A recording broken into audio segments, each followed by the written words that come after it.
Hello and welcome everybody, I'm Proper Variant and this is Crusader Kings 3, and today instead of showing you a person that might be important in this episode, that is how I usually do it, I am showing you the map. I'm showing you the world because I think for the rest of the life of Emperor Philippe, at least I would be surprised if it were otherwise, I think that the Empire will be the most important part that he interacts with, that he takes care of.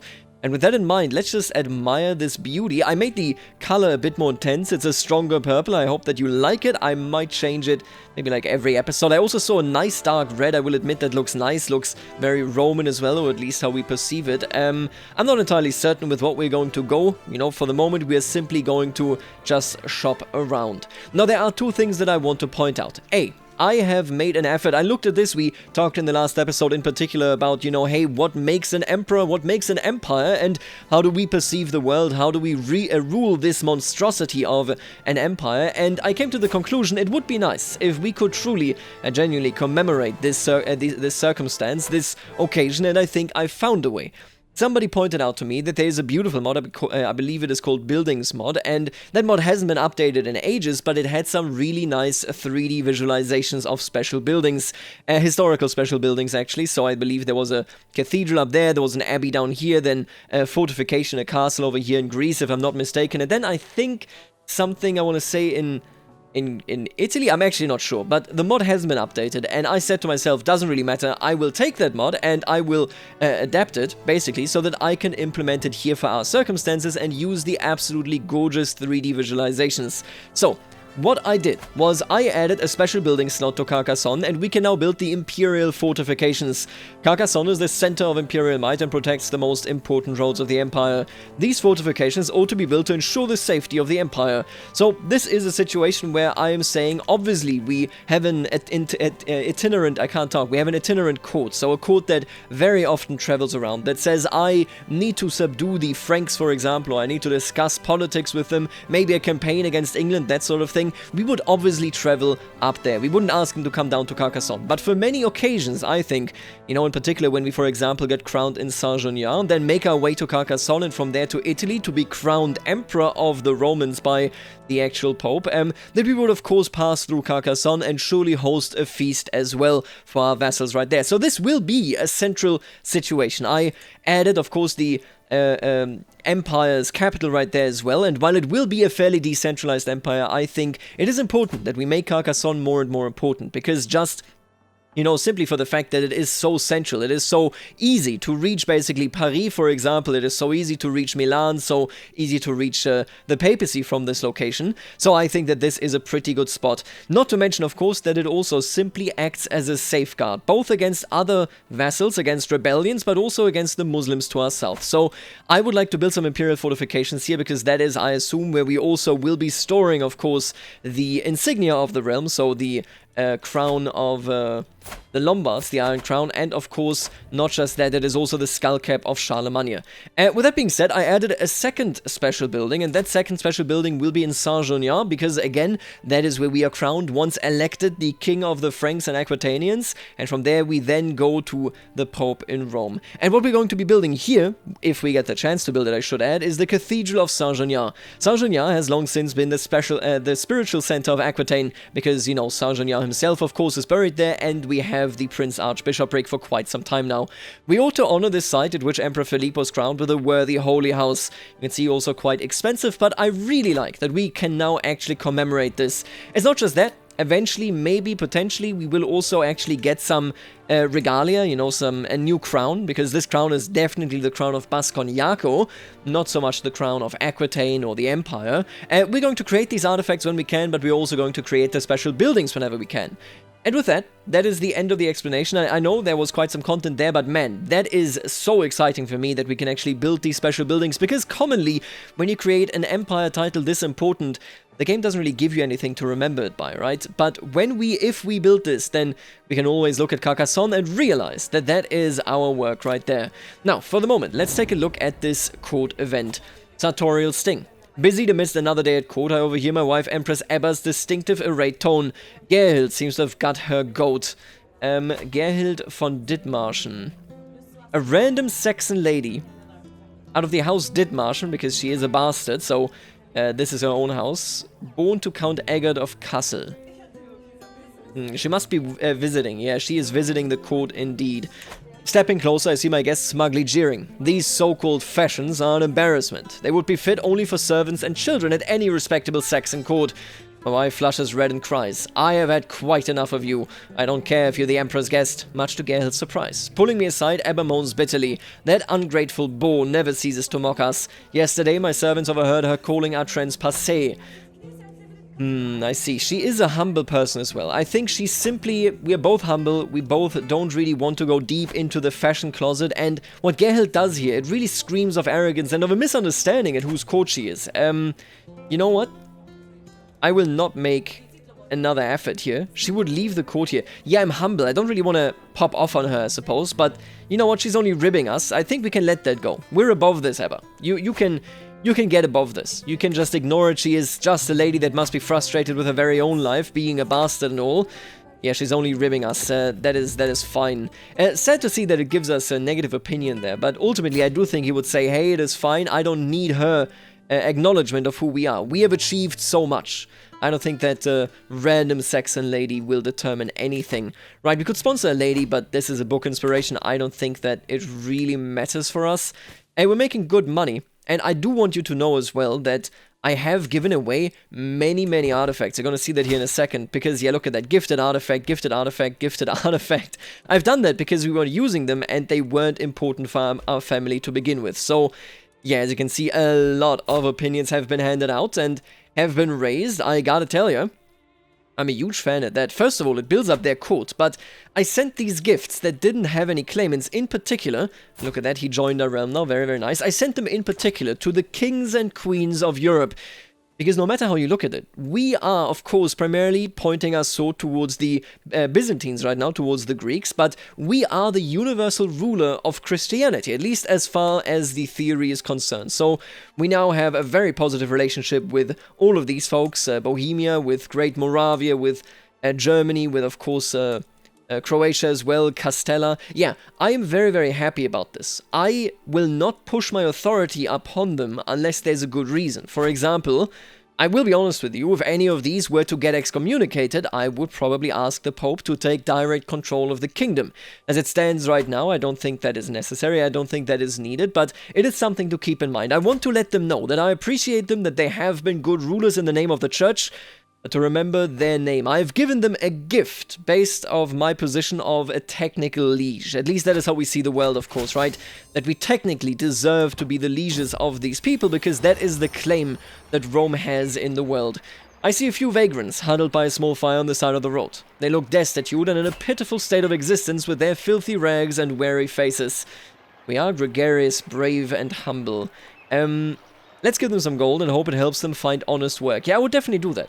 I want people to really see through what they could achieve. I want them to do as well as they possibly could. We had some graceful aging there. Diplomacy is always welcomed. Can't really say anything against that. A call to war. A Sephardi rabbinic uprising. It appears that there is now some infighting with the accepted rabbinic community that has been for quite some time in these parts of Iberia. It seems like he's losing control of his realm, doesn't it? But I will aid him. It is very important, and this is why we allied King Garcia in the first place. First of all, of course, he is family, but second of all, it is very important that we do protect him. And you might actually be able to take care of this to begin with, huh? But I want to protect him, if only for the fact that he rules Santiago. He is family, but he also rules Santiago, and basically the entire pilgrimage way from our lands towards Santiago is the responsibility of the Emperor. At least that is, I think, the way that we perceive this. Can I just raise my men-at-arm, actually? Yeah, I will just raise them. I'm pretty sure that will... Oh, actually, will not at all be enough. Man, I underestimated... I mean, no, if we attach to them, I think we can get that done. I'm going to attach to your army, and then we shall beat them up together. Oh, and look at that. Somebody here, a lady, the Lady of Ashen Loe, has learned the Basque language, and she's writing me a letter of friendship. I will definitely say that is impressive. Very, very impressive. It's another topic, of course. So many people now in this world will be learning Basque. That is a fact. I really hope that long term we could flip any of these into, you know, speaking Basque, but we'll see where that goes. I would love Basque supremacy as far as language is concerned. That would be pretty neat. And there is something, another thing that I do want to point out that I was not aware of. Duke Friedrich of Transylvania, remember him? He was the wise sort of tactician, the person that always knew where to go because the wind had changed direction. He actually holds on to the Girdle of Mary and to Joyeuse, the Sword of Charlemagne. Yeah, I would love Joyeuse as another insignia, as another sign of the Empire. I don't know how I would go about getting it, though. We could, of course, you can always, with a certain perk, you can then get a claim on it.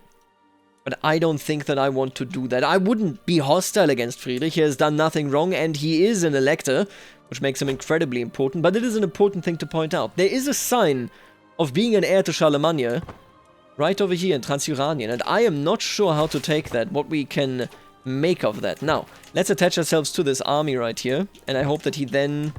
No, he doesn't move in. Your nephew is under attack. Right, so this is a small war, I can't really get involved in that.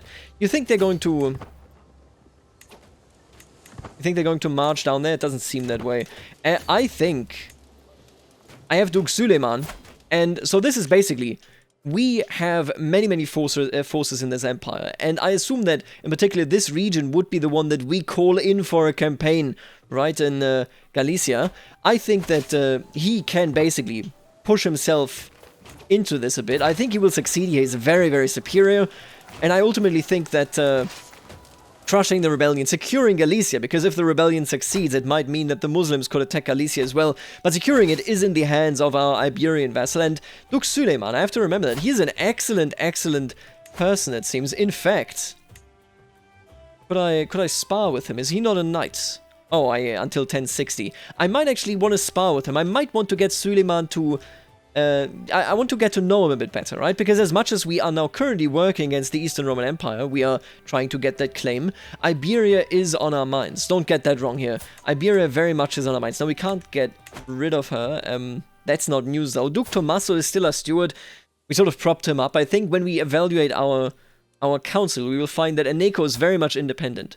Patriarch Eneko. That's a funny name. Patriarch Eneko. But he is in a position where he effectively is quite independent. He's the voice of the church. Then we have Duchess Ida. Duchess Ida, definitely a bit of a wild card. She deserves to be on the council, don't get me wrong here, but I don't know her allegiances as they are. We haven't really had many personal interactions with her. Veronica is a person that I think to a degree definitely clamors for power, which is negative, doubtlessly, but she has been loyal to us so far, so I shall accept it. And then... I mean, Duke Friedrich here. I think our council, all in all, are very independent. These people, they are all, they have their own wills, right? Except Duke Tommaso, because we have propped him up when we defeated the Waldensians in northern Italy. So he's the only person, I think, that we can fully trust, where we can fully go, I understand what is happening here, and I know you're loyal. The others, I'm not so sure. I'm not going to oust Duke Tommaso just to put Suleiman onto the council. I think that would be inappropriate. Now, Duke Nuno, who will be... as far as things seem right now, be the next emperor, has grown up to be a mastermind philosopher. That is excellent. I mean, he understands the role of the church in the empire more than anybody, I think. His understanding of philosophical and theoretical works is impressive, and he often engages in debate with his former teachers. Even at such a young age, he can be heard quoting obscure passages to support new ideas and theories.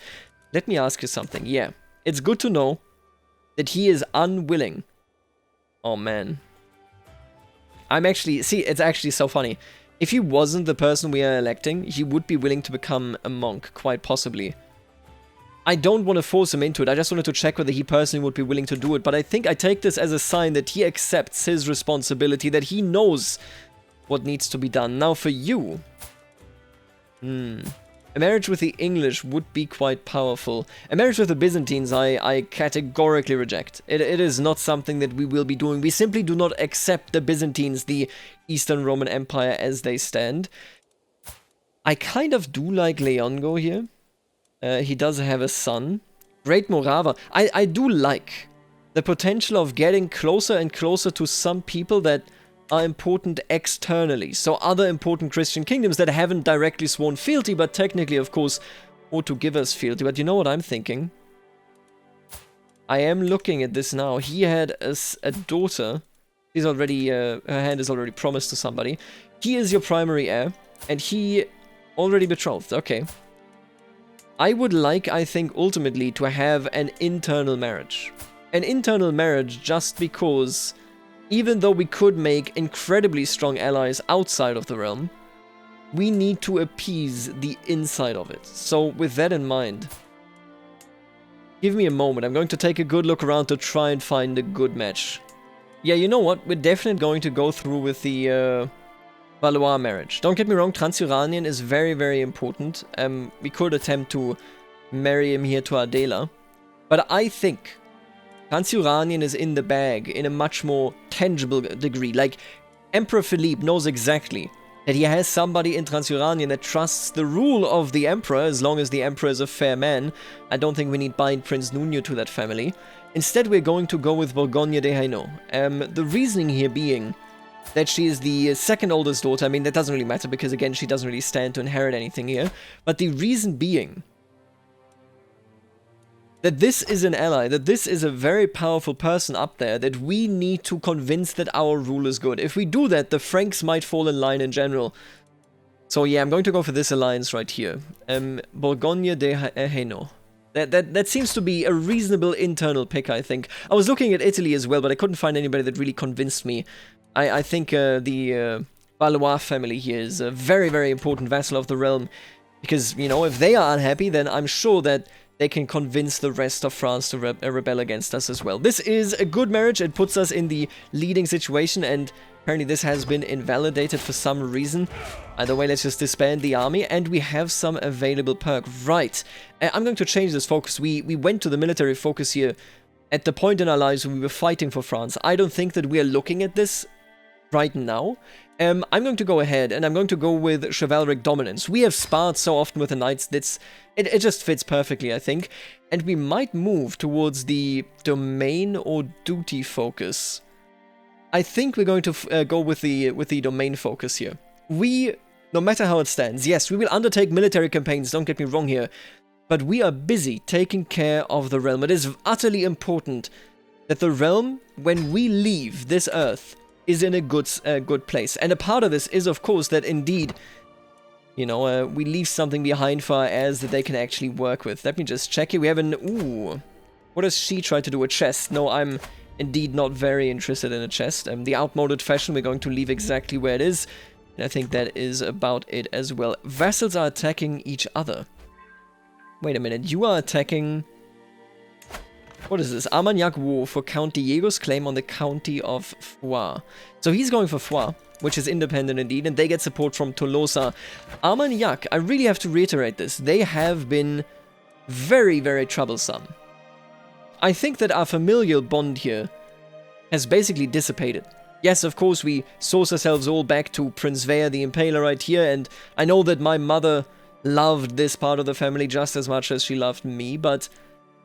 The Empire needs a peace and quiet, okay? Duke Bemuna II, I understand he has a... Actually, he doesn't have a claim. What does he go for here?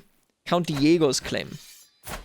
Count Diego is an honorable man. I mean, he's an adulterer, but he's a zealous man, so I assume that he is trying to repent. I don't think we get involved in this directly. Just from the angle that he does have a valid claim and that we aren't centralized enough where, you know, we could intervene in all of this. Yes, of course, I could tell him, you know, to stop the war, but at least, yeah, there, to stop vassal war. But I don't think I want to do it in this sense. This is a very minor conflict. I think the Emperor's busy with other topics. And there you go, we have another son. Well, not a son, a grandson. Tybalt has been born to Prince Alvar. Prince Alvar, very, very good for him. Friendly exchanges, what is that? Queen Blagena of Chorvatsko is writing me a letter. Your innocence is the life-giving sun of my world. I wish only to feel the embrace of your love, that I may know the depths of your love. You and I belong together. These lines are but a bleak reflection of my feelings for you. Here's the way I see this, and we talked about this in the past. Our culture values romance a lot. I think what these women are doing that approach us here, they aren't approaching us from an angle where they genuinely believe that we are going to cheat on our wife with them.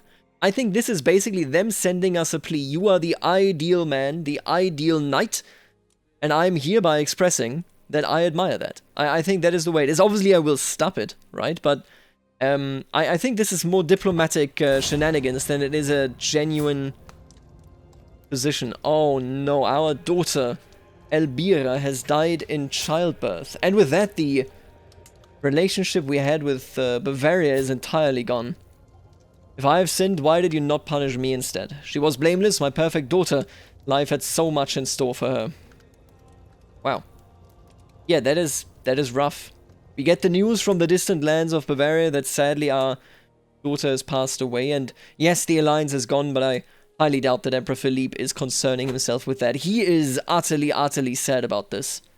Damn, an ally is on attack. What is this? I don't think that... Is this something I should care about? Wait, are you my vassal? Huh. There's no way she can win this, right? If she can't win it, I mean, I can't really intervene, but what is she doing here? That is pretty crazy. Friendly exchanges. Garcia Boscaranci gained 20 opinion of me. Ah, very, very nice. Why is Garcia? I suppose he's just... Interesting. It really doesn't matter. I have to admit, it really doesn't matter. Oh, something I noticed, by the way. Suero actually has made his way. Look at that. I think he's on a pilgrimage to Jerusalem. I wish all the best to Suero. That is incredible. The man is making it somewhere. And you know what? It does remind me, actually. Can I trace... Oh, there he is. I am so in love that this stuff is still going on down here. But, yeah, okay. Cool to know. Another call to war. What is this? So you are attacking the king for Porto, which is in the king's possession. Obviously, I will aid you here, but really? Santiago has... yeah, I see now. We know we've never really dealt with Hispania. But it appears that it's not just the Muslims that are the troublemakers, it is everybody. And I mean, that is a new quality of difficulties here. Oh, and now it gets serious. Oh, okay. We will focus on the ERE, I think, soon enough. We still don't have the claim, but this is a clash. Malik Yahya Ibn Yahya has declared war for Porto. He saw the weakness of Galicia and thought, I can push this through.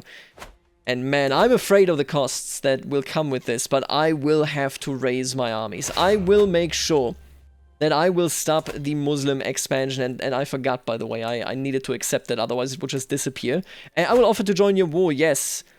This is our first expedition and our first involvement, I think, of this level in Iberia, outside of conquering Galicia for our family, that we have had in this entire campaign. So let's keep this in mind, because the campaign that we are about to wage is very, very important for the self-understanding of Emperor Philippe the Great. Not only is he the shield and sword pointed at the ERE, at the Eastern Roman Empire, he is also the shield and sword pointed at Iberia, attempting to safeguard what must be safeguarded. You think we got enough troops here? I think so, right? I'm going to stop them from assembling anymore, just so that I don't go bankrupt. And we're going to do our best to safeguard the West. It really brings me into a different position. Maybe I should attempt to take a land here and hand that land to one of my children. And it to maybe Suero. I mean, I actually can't be given anything because he is a monk. But yeah, I'm very curious. This will influence our policy for Iberia quite a bit, I reckon, because it really does change the dynamics. So far, there was peace and quiet. Okay. Al-Andalus was quiet, but no more. I did not realize that we are facing a united front. Well, all of a sudden, it seems like the Eastern Roman Empire is much less of a concern than the Muslims of Spain. Yes, they're only coming for Porto, but I think they are basically testing the waters. Can the new Roman Emperor do anything, or will he be embarrassed in the eyes of the world? I think that is for us to find out in the next episode. Oh, I can't believe that. They were quiet for such a long time. Look at both of them. Neither of them really has waged a lot of war. But now that we've declared ourselves emperor, now that we have a united front here in the north, now that we are protecting them, all of a sudden they decided that it might be time to attack. Yeah, we have to defeat them here. There can't be any further debate. They must be defeated. I will see you in the next episode. For now, later, alligator.